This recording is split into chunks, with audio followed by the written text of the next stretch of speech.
Bienvenidos al taller. Les habla Juan Luis Rendón y con Ernesto García tendremos el gusto de seguir conversando acerca de la escuela, la pedagogía y los retos de ambas.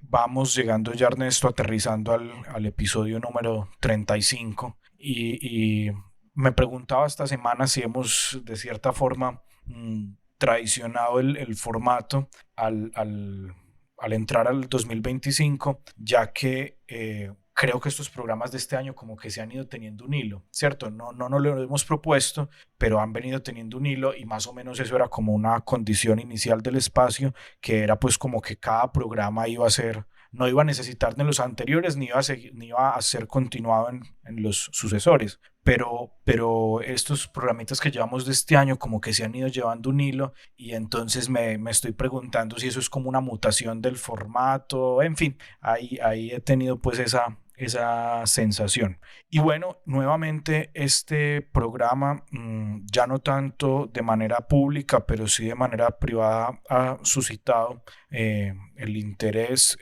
de nuestros oyentes y hemos recibido algunos comentarios que apuntan a que en este último programa arrojamos algunas pistas ya sobre una idea concreta de lo que es para nosotros el objeto de la pedagogía y cómo nos enfrentamos a él ya de forma como muy explícita, y yo creo que eso puede marcarse como un hito del programa. Entonces agradecemos pues a todos los que nos vienen escuchando y a los nuevos oyentes. En esta ocasión nuevamente contamos con suscriptores que se van sumando. En esta ocasión son cerca de 3 o 4 por el lado de YouTube y más o menos unos 5 o 6 por el lado de Spotify, que los invitamos también pues como a que sean audiencia o seguidores en ambos espacios, porque como les decía al cierre del programa pasado, eso es una recomendación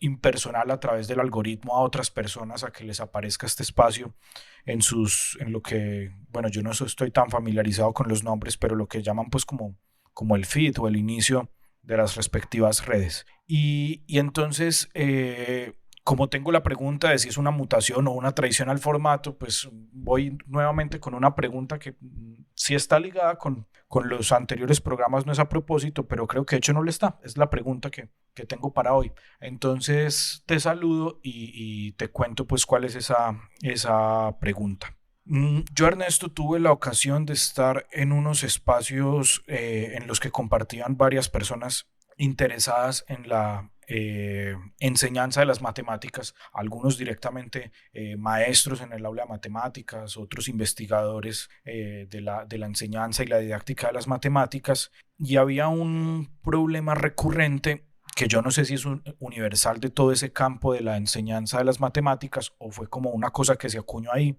no me alcanza la experiencia para decirlo, pero era como la discusión alrededor de lo que nombramos como problemas o como ejemplos de aplicaciones de un concepto matemático. Entonces teníamos ya la muletilla de las vacas cuadradas, pilas cuando ponemos a los muchachitos a calcular el peso de una vaca cuadrada. Entonces suponga una vaca cuadrada de tanto por tanto por tanto y calcúlele, por ejemplo, el volumen a esa vaca, ¿cierto? Ya caricaturizándolo un poco, pero siempre la pregunta por esas situaciones hipotéticas que diseñamos no solo en matemáticas, ¿cierto? También, por ejemplo, se me viene aquí a la cabeza inglés, ¿cierto? Suponga que va a ir a comprar unos zapatos y entonces escriba ese diálogo en inglés, ¿cierto? Y entonces ahí me acordaba también de ese otro maestro que conocemos ambos que nos decía pilas que la enseñanza de una segunda lengua no se nos puede volver a enseñar a participar en el mercado en una segunda lengua directamente. Entonces, bueno, varias preguntas surgen por ahí, pero para concretar es, ¿qué podemos decir de esa tarea que en algunas asignaturas es más evidente que en otras, en las que el maestro tiene que o cree que tiene que formular situaciones hipotéticas para aplicar lo que se está enseñando como contenido de esa asignatura? Bueno, pero lo primero que tenemos que hacer es un poco limpiar el campo, es decir, ponernos de acuerdo en qué es lo que vamos a entender por situaciones hipotéticas. En mi en mis experiencias investigativas acerca de los fenómenos que acabas de mencionar respecto de la enseñanza y la práctica de la enseñanza de las matemáticas, hay por lo menos dos conceptos y vertientes que a mí siempre me llamaron mucho la atención. Uno que se llama la enseñanza problemática y otro que se llama la enseñanza, bueno, algo como decir la enseñanza deductiva, desde hipótesis. Respecto de la enseñanza problemática o de la así llamada enseñanza problemática, todos los autores que yo frecuenté hace de esto ya muchos años, esos años fines de los 90, incluso principios de los 90, ya fines de los 90 pasé a otra cosa, pero un tema que todos los autores que yo frecuenté coincidían en señalar como riesgo para el maestro nuevo es acomodarse en pseudo problemas. Para nuestra discusión de hoy, no podemos decirle situaciones hipotéticas a una vaca cuadrada. Eso ni es hipótesis, ni es situación, ni mucho menos es problema. Es típicamente un pseudo problema. Respecto de qué podemos entender por situaciones hipotéticas, hoy día, hasta donde entiendo, porque como digo, hace días no frecuento los autores especializados en la enseñanza de matemáticas y el desarrollo de la didáctica de las matemáticas.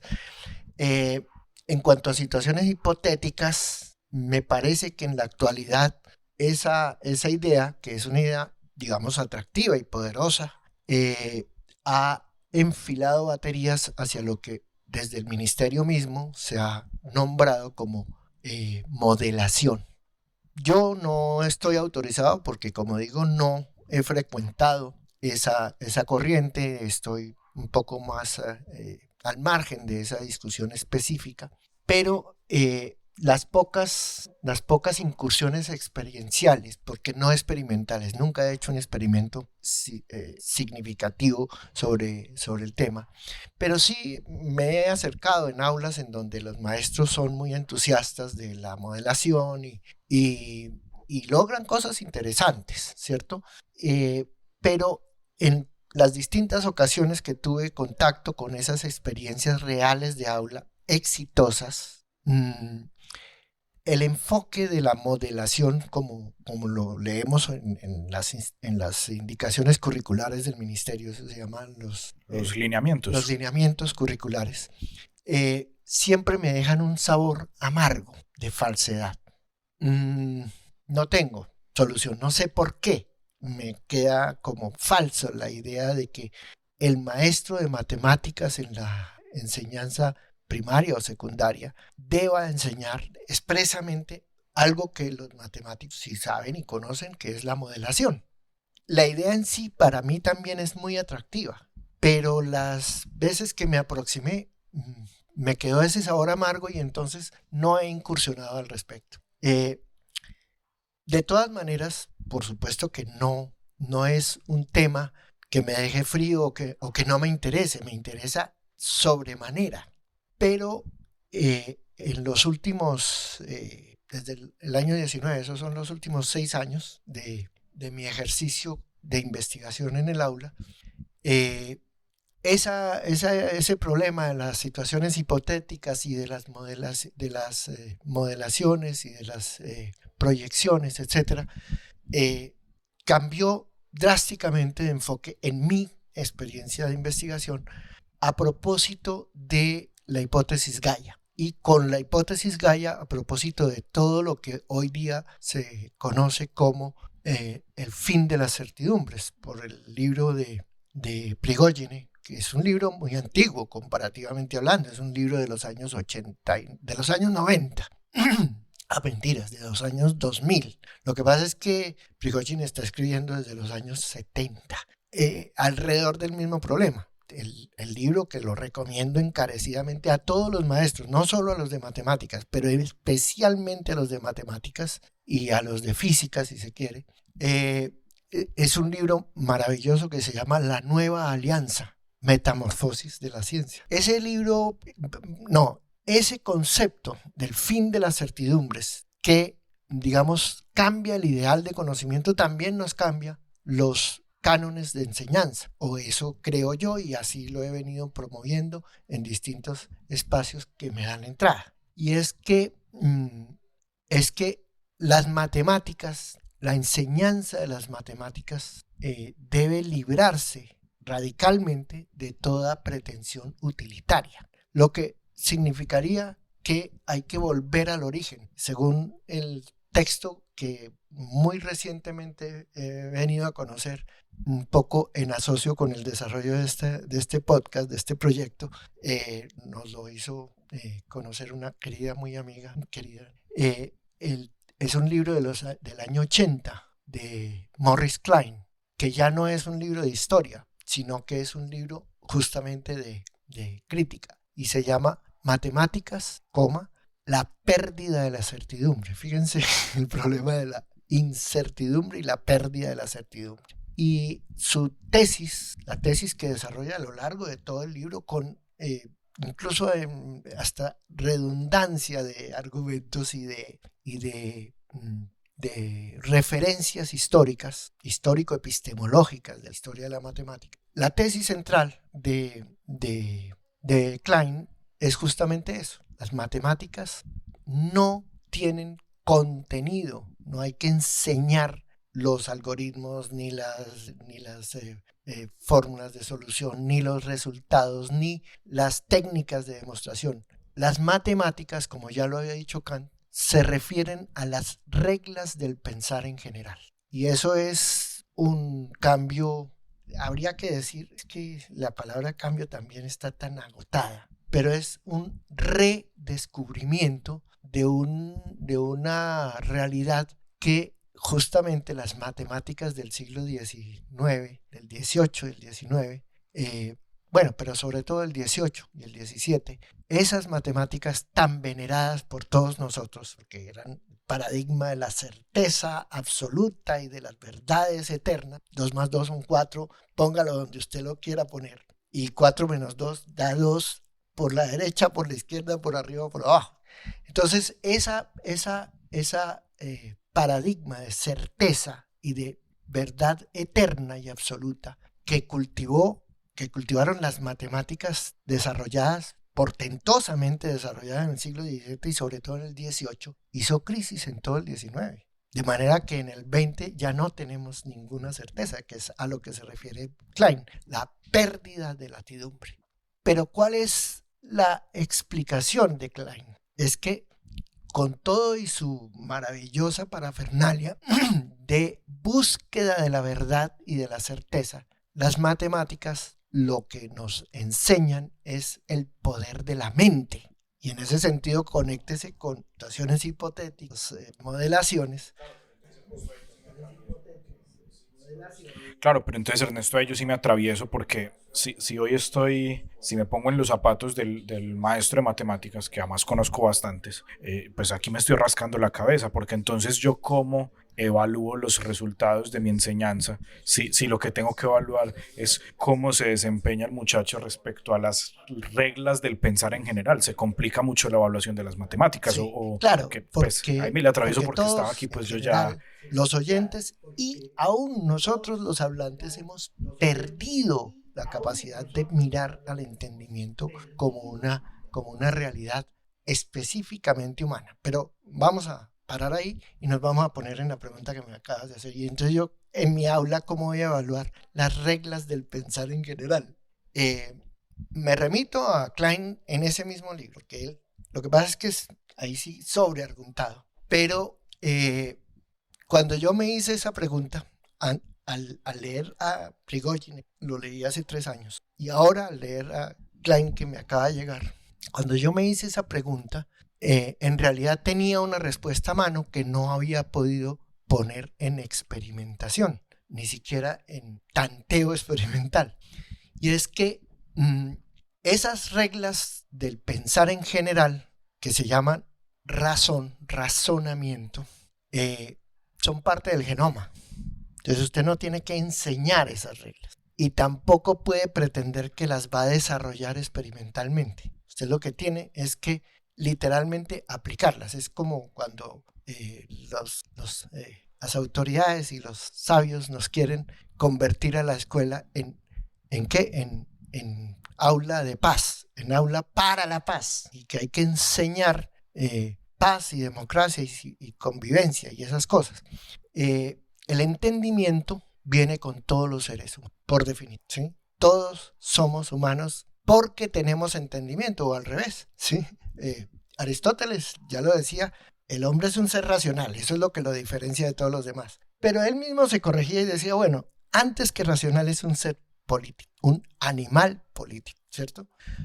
Y eso tiene largas consecuencias que a nosotros no nos resultan extrañas porque lo hemos estudiado en profundidad, pero que aquí en este auditorio sí que terminan de sacarnos de la conversación. Déjenme entonces aplicar. ¿Cuál es el desafío que la humanidad hoy día enfrenta con mayor premura e implicaciones vitales? Voy a simplificarlo, no vamos a entrar en eso, y espero que no me lo vuelvas a preguntar nunca en el futuro. Voy a decir el cataclismo climático. En términos de Lovelock, hipótesis Gaia, el calentamiento global. Pero es que el calentamiento global no es un asunto, no es un desastre de la naturaleza, es el resultado de la ignorancia militante de la humanidad acerca de sí. Entonces, bueno, vamos a mirar.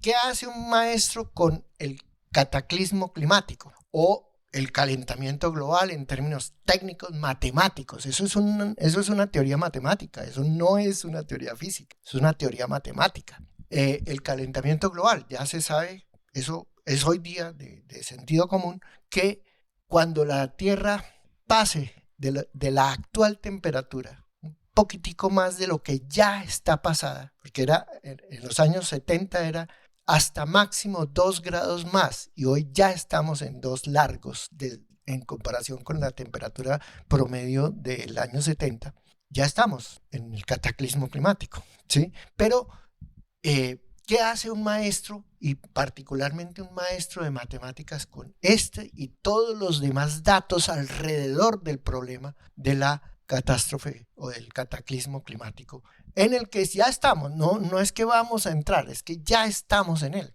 Entonces, bueno, efectivamente, hoy día, para ya ir resumiendo, y si te resulta que estoy contestando tu respuesta, me dices si sí o si no, o si hoy perdí el año.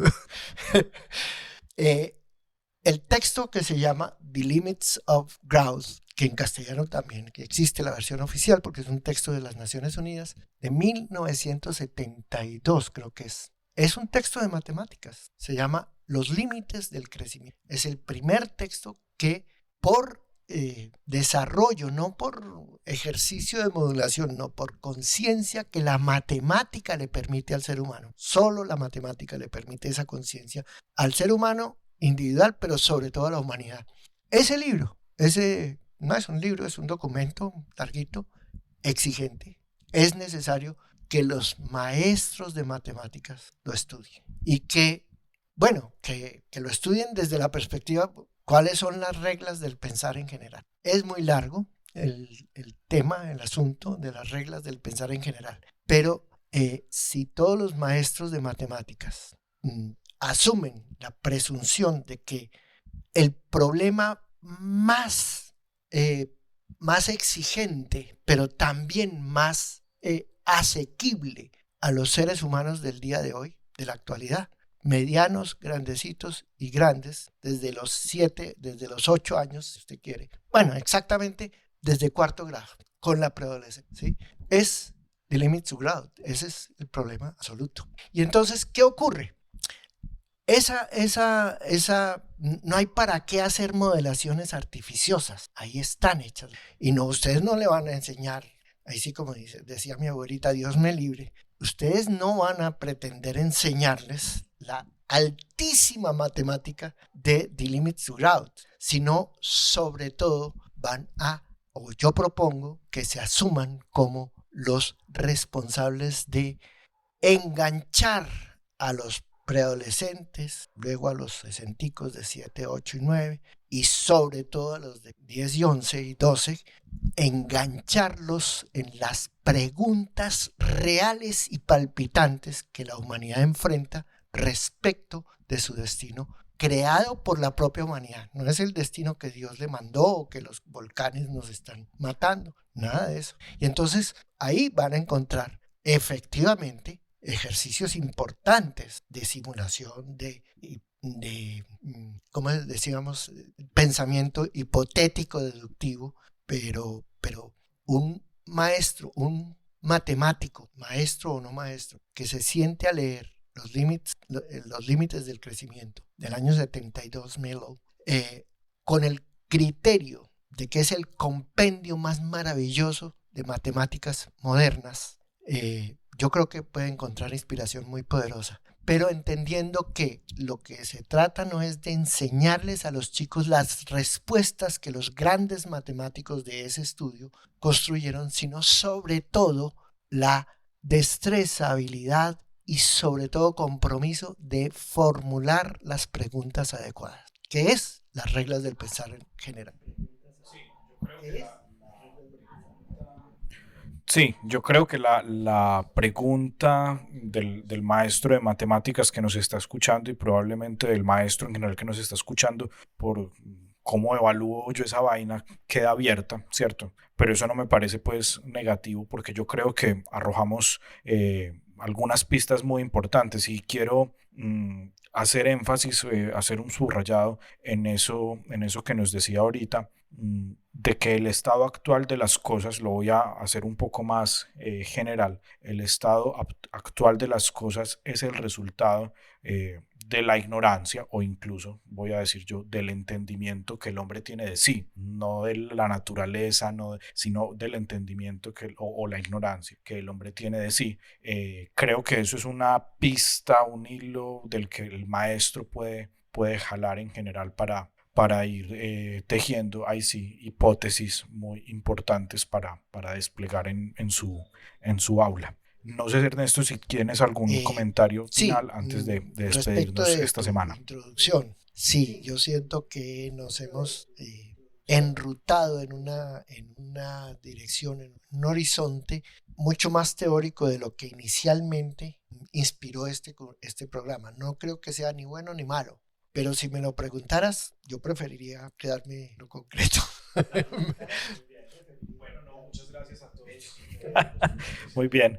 Bueno, no, muchas gracias a todos los oyentes que llegan con nosotros hasta el final de este espacio. Recuerden compartirlo con todos los que consideren que lo puedan disfrutar, marcar el me gusta. Y hoy la invitación especial es a que le den una miradita a los enlaces que acompañan a este video en el caso de YouTube, que es la página del instituto, donde hay algunas cosas interesantes que ya ha ido dejando nuestro trabajo y que va digamos, acompañando todo lo que nos han ido escuchando en este espacio. Entonces los invitamos pues como a que miren esos enlaces y a que visiten también siempre las páginas y las redes de nuestros aliados, ¿cierto? Es el caso de Ecocultura a través del Colegio Gimnasio Internacional de Medellín y bueno, otros aliados que hemos ido construyendo, nuevamente el espacio del abecedario, que es otro espacio de difusión muy importante con el que nos hemos ido aliando y el que hemos ido aprendiendo mucho, como lo reseñamos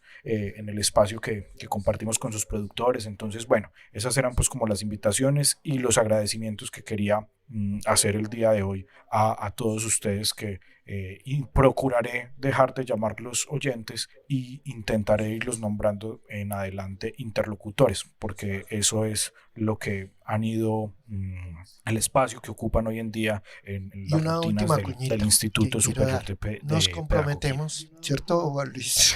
A publicar en un corto tiempo, en un corto plazo, la versión que vamos a preparar para la difusión de la introducción de la historia de ese libro que citamos de Morris Klein, que se llama, la introducción se llama La tesis, y el libro, recuerden, se llama Matemática, la pérdida de la certidumbre. Entonces, para los interesados, sobre todo maestros de matemáticas, quiero enfáticamente recomendarles, nos comprometemos a que en no mucho más de una semana estará disponible su versión en la página del instituto. Perfecto. Muy bien, los esperamos entonces el próximo martes con una nueva pregunta para labrar.